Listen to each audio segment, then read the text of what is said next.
Based on what we have seen so far, you may be thinking that we need to know a layer's name in order to make it current.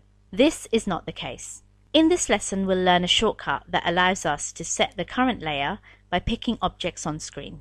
In this example, I have an unfinished mechanical part consisting of a top and front view.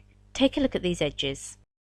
These would show up in the top view as a solid line. In order to draw that geometry, I need to make sure the part layer is current. At this point, I don't know what name is being used for the part layer. And you know what? I don't have to know it. If I come up to the Layers panel, I can click the Make Objects Layer Current button, select the layer I'm interested in, and that becomes a current layer. I'll then launch the line command, and I'll create a line from this endpoint. I'll lock the ortho and I'll drag this line out through the part. I'll click and I'll press escape when I'm finished. Then I'll create a copy of this line. We'll copy it from one edge to the other. Finally, I'll launch the trim command and I'll grab the edge of the part. And I'll use this geometry to trim off my projections. Now let's take a look at the edges underneath. These would show up in the top view as hidden lines. Once again, don't even need to know the layer name. I'll just click Make Objects Layer Current.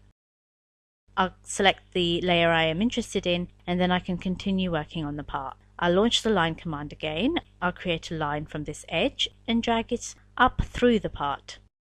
I'll copy this projection over from one endpoint to the other.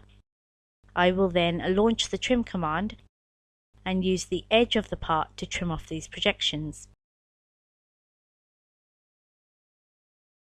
In the event I wanted to add more dimensions to this drawing, I could come up and choose Make Objects Layer Current, grab a dimension, and I am now ready to add additional annotations to this file. As you can see, it isn't always necessary to know a layer's name to make it current. Using the Make Objects Layer Current tool, we can choose the current layer as fast as we can click objects on screen.